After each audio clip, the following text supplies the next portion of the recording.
All right, let's break down this high-stakes standoff that pushed the US and Iran right to the edge of war. So, a US attack on Iran was literally hours away. But then, it was suddenly called off. And in its place, this announcement of a double-sided ceasefire, which, changed everything. A Fox News report immediately framed it as a strategic win for the US. But man, just hours before, things were incredibly tense. Both sides were bracing for a fight. President Trump's threat?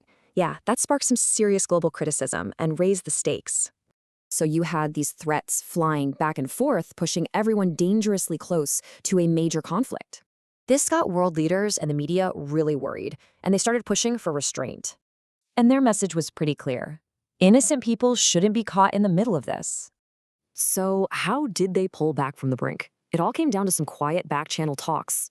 Pakistan's prime minister actually helped broker the deal. Trump then announced it on Truth Social. A really key part of this deal was a 2-week pause on any U.S. military action.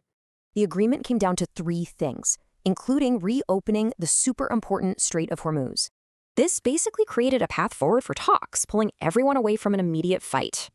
But before anyone knew about this deal, the political scene back in the U.S. was exploding. You had Democratic critics who were not holding back, calling the president completely unhinged. They accused him of threatening massive war crimes with all that flattening talk. Yeah, his opponents were saying this was an extremely dangerous moment with a dangerous president. Things got so intense that there were serious calls for the cabinet to invoke the 25th Amendment. And this wasn't just talk. 30 House Democrats actually signed on to this effort. But then, boom, the ceasefire deal just completely flipped that whole political narrative on its head. So the whole thing leaves you wondering, when does taking it to the brink actually work as diplomacy?